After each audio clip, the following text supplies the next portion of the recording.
Hey everyone, welcome back to the channel.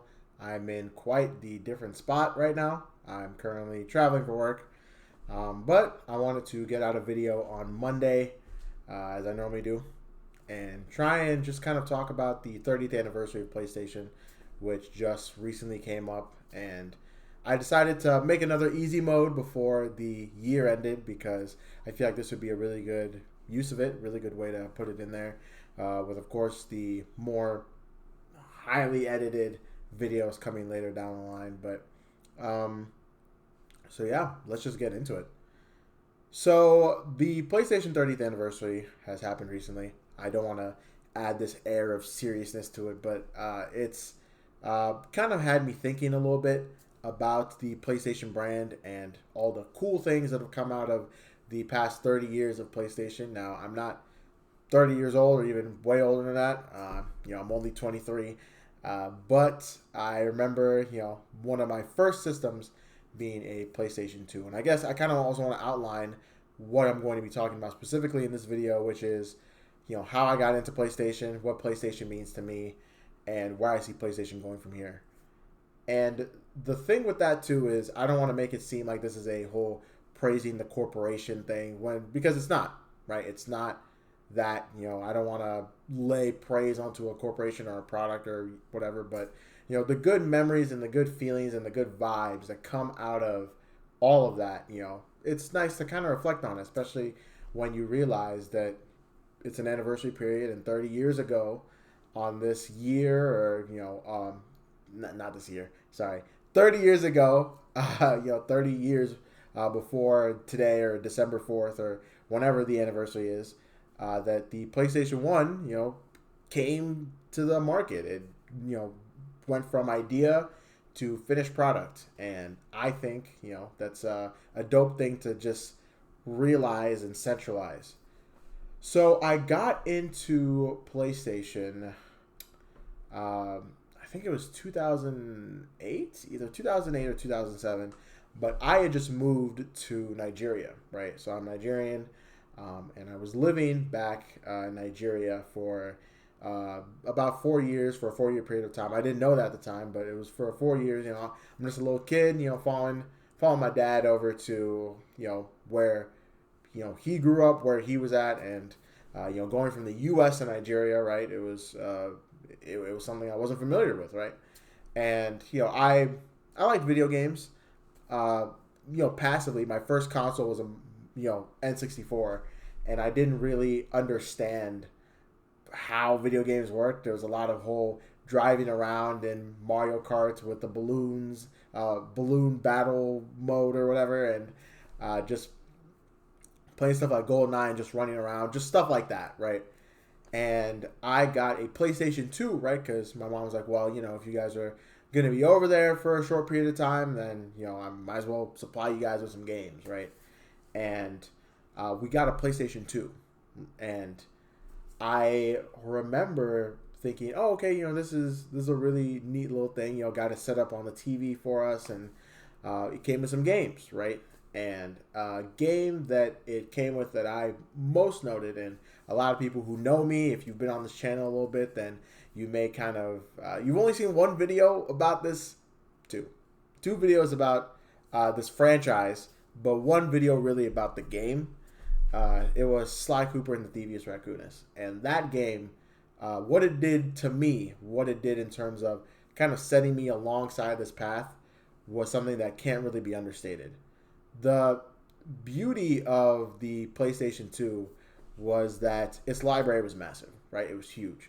And as a kid, I owned a pretty sizable library. In fact, my whole collecting journey started because I just wanted to fill that library up again. And of course, now it's become more than that, way more than that, honestly. But it's become more than that, and yet still, I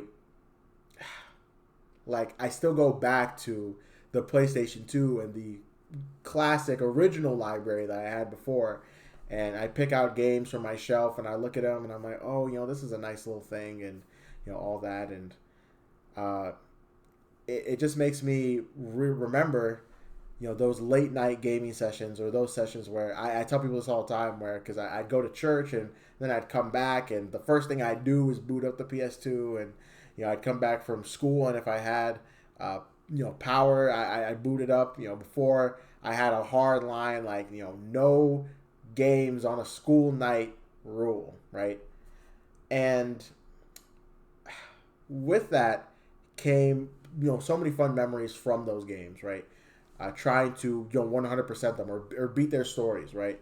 Or trying to collect all the clue bottles, or trying to or playing couch co-op with my brother, right?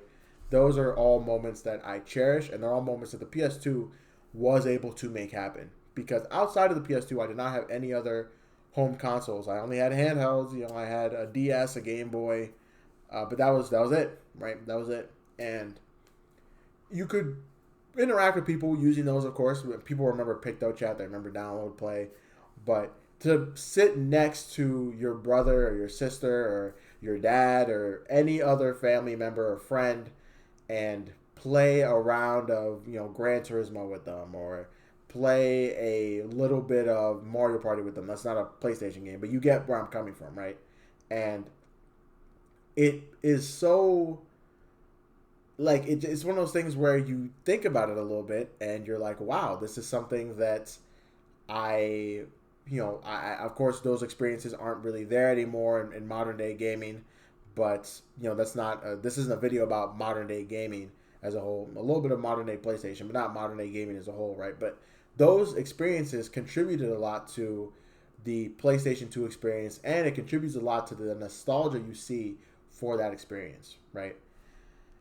So I guess it's kind of a good time to transition over into, what PlayStation means to me. So, you know, fast forward after that, my PlayStation 2, it was sold without my consent, honestly, but it was sold, and I went back to being a handheld only gamer. I had a DS, and I eventually had a 3DS, and then I eventually got a Wii. So that was the start of the home console ness outside of the N64, right?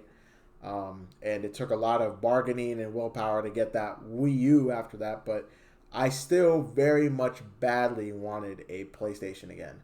And I kind of had this like under the table deal with my dad where it's like, well, can I get a PS3 eventually? Can I? And then that eventually turned into, can I get a PS4 eventually? And it's funny because I think about that in between period before, like in between my PS2 and my PS4, because eventually I did get that PS4, and that in between period where I was trying all these different things and I became very Nintendo centered and Nintendo centric. And it's funny because I feel like I've kind of pivoted back to the center in a way. I mean, if you look at the banner on my YouTube at the current time this video is posted, I'll try and flash on the screen because it'll be changed eventually. But at the time the video is posted, the banner on my YouTube channel has weekly Pokemon and Nintendo vids on the banner, right? And I've transitioned honestly since owning my PS4 to being just kind of a more general gamer, and also now a more PlayStation centered gamer. And it's man, it's one of those things where break. Sorry, lost my train of thought.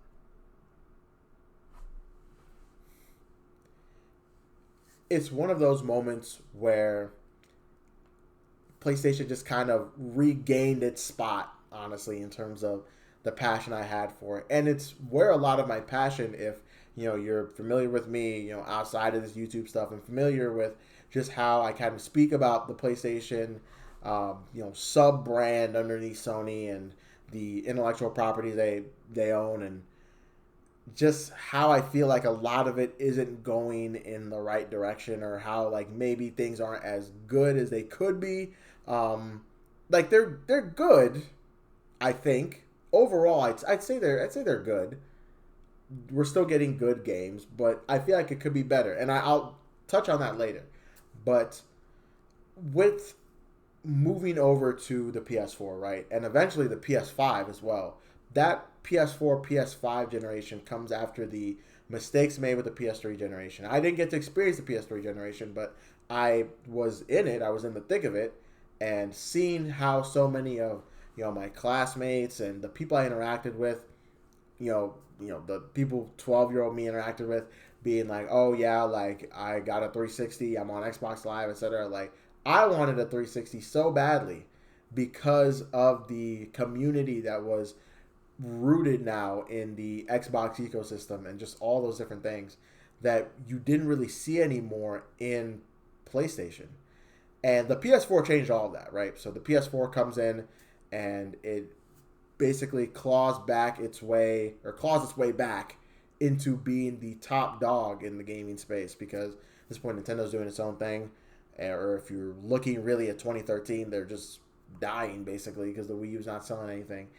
And finally getting my hands on that PS4 felt like I was finally a part of the conversation. It's something that I'm going to shout out this podcast because I like them so much, but the Casual Gaming Conversation, formerly known as Co-op 64, kind of like an AKA thing, Co-op 64 with Connor and Nick, how they both kind of talk about wanting to be in that conversation and how it influences a lot of things that people play, how the things they talk about, etc. But wanting to be in that conversation and be like, all right, I don't want to just be sitting on the sidelines. I want to be talking about this new thing that people are talking about, and it's not just a whole popular equals good, because it's never that simple. But it's still a lot. People tend to gravitate towards really good games, right?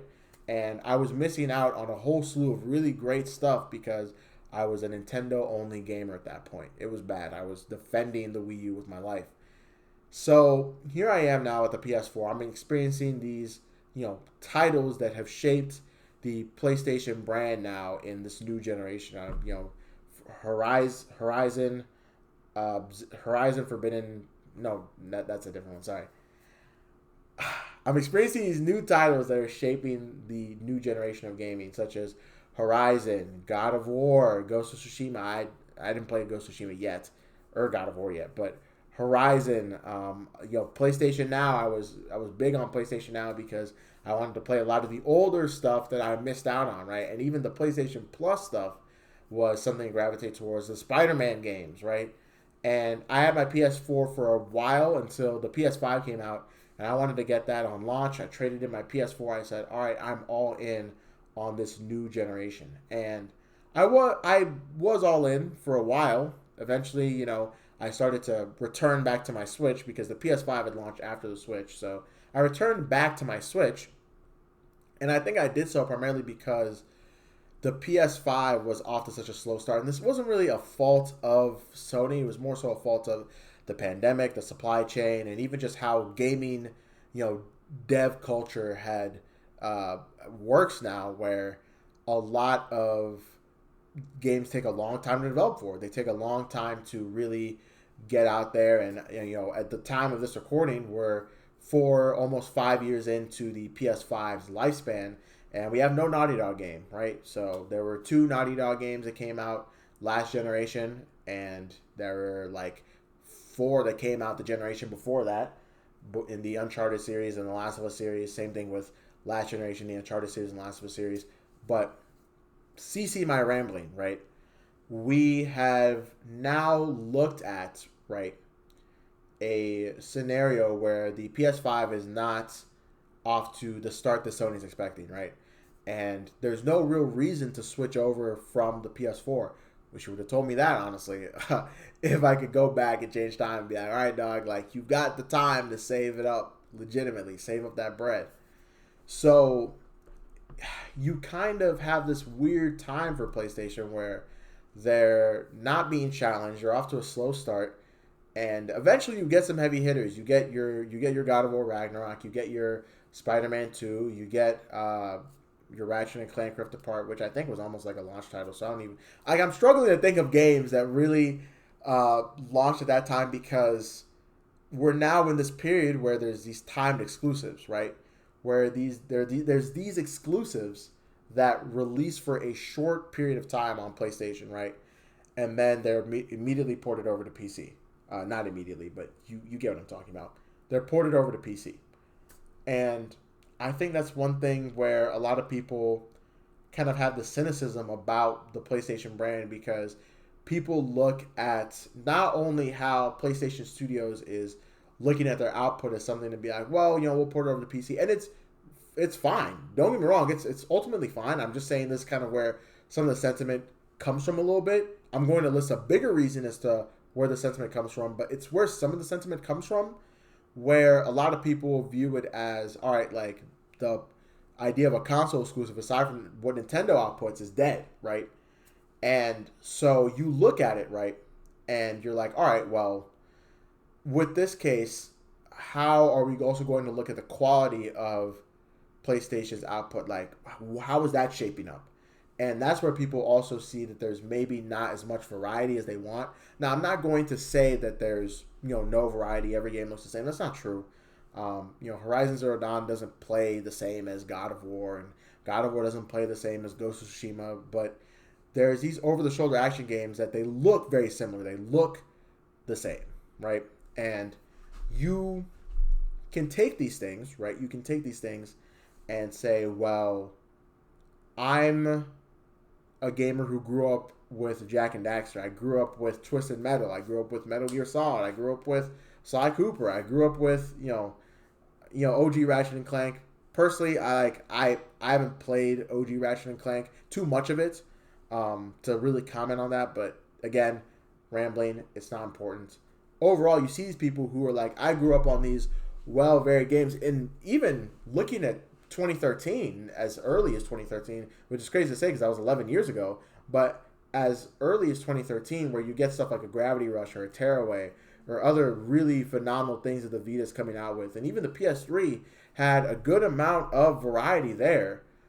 You see all of that, and you're still like, why can't we sprinkle a little in, right? And I think Sony's will try to work towards that a little bit, especially after the failure of something like Concord, showing them that they can't just chase industry trends and hope it works out, because there are going to be those moments where you just need to develop a smaller game. You need to develop a game that doesn't take a bajillion dollars to develop, right? And I am hopeful for that, right? But I don't know if that's really the direction PlayStation's going in. And that's a great segue into the third point I kind of want to make as well, which is, where I see PlayStation going. So as of right now, Xbox is kind of taking itself out of the race, in my opinion. I don't see any way they could really get back into it. Xbox has the least amount of cultural influence it has had in a very long time, and they just don't really seem interested in regaining it. I saw their anything can be an Xbox ad, and I was like, well, this is just dumb. So I didn't know what to think of it when I first saw it, but I was like, this is kind of stupid. But overall, I think that looking at what Xbox is doing right now, which is treating their brand like a joke, and looking what Nintendo's doing, which is basically being like, we can coexist alongside anybody. Nothing is really stopping you from getting a Switch if you have a PC, because they still got Mario and Zelda over there. That's never coming to PC. And nothing's stopping you from getting a Switch if you have a PS5, because, again, those games also aren't coming to PS5 either, right? So Sony's in this one space where they have all the cultural influence, right? I remember when the PS5 came out and people were doing those TikToks and trends of like me or the PS5 and, all that garbage or whatever. And you also just have this overall like vacuum, I guess, left by Xbox because there's no other competition, where PlayStation just doesn't feel like they need to try that much anymore, right? And they're still going to release good games because talented studios are still on their payroll. Sucker Punch, Insomniac, Naughty Dog are always going to be there, right? They've got Guerrilla Games there. They've got Blue Point. They've always got developers that are always going to step up and be like, we are bringing you guys stuff to serve to the customer, right? But the thing about that is that I just don't know how long that can last, especially with the output of some of these games, right? Where you have right, like these games where one studio is pumping out a game every 8 years, right? And then another studio is also pumping out a game every 8 years. Maybe one studio is pumping out a game every 4 years, right? But the game they pump out after the first game of the generation, right, doesn't really live up to their expectation, right? Like Insomniac Games had done Ratchet and Clank Rift Apart and Spider-Man 2, right? Ratchet and Clank Rift Apart, I assume, had been worked on after the Ratchet and Clank remake finished on the PS4, right? And then Spider-Man 2, of course, that got released after Ratchet and Clank Rift Apart, right? So looking at those two games, I think it's hard pressed to think that Insomniac is going to release anything more. Now I know they have their leak or whatever of their roadmap, and for some reason I'm just blanking on what exactly is on that roadmap. But at the same time, though, I just think it's going to be a lot more common to see these AAA developers or these AA developers, depending on how you like to slice them. But these AAA developers, it's going to take them a long time to really publish games that aren't anniversary sports titles, because game development is just a reality right now. People want to pour money into game development that way. And so, I'm kind of tentatively optimistic, or cautiously optimistic might be the better term, because great games are coming. I feel like to say great games are not coming would just be inaccurate. Great games are coming, but the thing with great games is that they have to be a little frequent. Anytime you have a drought with your releases, the customer's going to notice that. The customer's going to notice, I haven't touched my PS5 in forever. I mean, the PS5 has no games meme didn't just spawn because people thought it would be funny, although it is funny. It didn't just show up because people were like, oh, let's just make something about the PS5 now. It's just a kind of a little side joke, which has some truth to it, where the PS5 doesn't really have any actual exclusive, doesn't have anything that you couldn't just get on your PC. And PC gaming has only become more prevalent as time has gone on. So, I don't know. But to kind of conclude all of this, right, I think the thing with PlayStation, the PlayStation brand, is that it has become an absolute boon for gaming. It's become something that has really shaped the space, and I don't know where we'd be without it, right? I'm grateful that Nintendo decided to be very paranoid and at the last minute switch over to Philips, on that fateful 1996 day or whatever. I'm grateful that we have an amazing console like the PlayStation 2, which pushed the envelope further, and an amazing system like the PS4 that scared Microsoft straight, and amazing titles such as Uncharted, God of War, and the platforming trio from the PlayStation 2 era that have lived on in the hearts of gamers, right? And I can only hope that PlayStation will continue to push their way forward and remind themselves, right, why people have fallen in love with the brand when it comes time for those pivotal decisions, right? So, those are kind of my thoughts on the 30th anniversary hype. I hope, you guys could kind of take something out of me reminiscing about the PlayStation days. If you guys want, please drop your takes on current PlayStation or some of your nostalgic thoughts on PlayStation from back in the day. I would love to read some of them, engage with some of you guys in discussion. I think it'd be awesome. Just a little something that's a little, off the cuff, just straightforward for you guys as we, head into the week. But, I'm excited to go into 2025. Speaking of just years where, things are constantly improving, getting better. I hope 2025 is going to be not just a year where the channel grows, but also where I can grow as a person, and where you, yes, you, the viewer, can continue to grow and continue to experience, not just great games, but also just great memories. So, without further ado, thank you guys so much for watching, and have a blessed rest of your day.